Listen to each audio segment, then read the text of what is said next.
Earlier, we heard from several candidates in the race for Florida governor, and we expect to hear a lot more from them in the next 2.5 weeks before the August 18th primary. Congressman Byron Donalds is the front runner in the polls, and West 2 political reporter Greg Fox shows us how Donald's rivals are spending their money in an effort to catch him. Mike 1, I'm hit. Those were my words after a jihadi bullet tore into my arm. Lieutenant Governor and former Green Beret Jay Collins recounts his battlefield experiences in this new ad. But the politicians just don't get it. Public insults and TikTok videos are not leadership. Fellow Republican and former State House Speaker Paul Renner also dropped a new ad. And James Fishback just won a key court decision allowing him to stay on the ballot. All three are polling behind Trump-endorsed South Florida Congressman Byron Donalds. And with GOP voters already sending in mail ballots and early voting getting underway, political experts wonder if the multi-million-dollar ad push is too late to grab voter attention.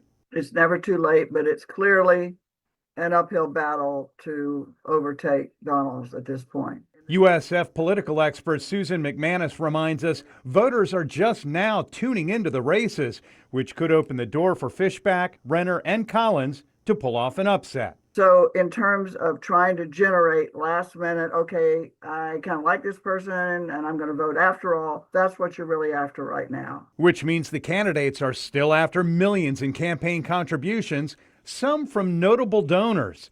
Julie Jenkins Fancelli, the billionaire Publix supermarket heiress who funded a January 6th rally, donated $5 million to Collins' PAC through her committee. Collins also got $1 million from United Again PAC, which is backed by Michael Rapoli, the co-owner of the United Football League, which includes the Orlando Storm. People want out of a governor. They want less talk, more action, and that's how I've governed myself. Renner, currently running fourth in the polls, has gotten the most money from the state Republican Party to any of the contenders, more than $1 million. For now, the race is Donald's to lose, with the other candidates spending a lot of money trying to play catch up. For Commitment 2026, I'm Greg Fox. The winner of the Republican primary is expected to face Democrat David Jolly in the November general election.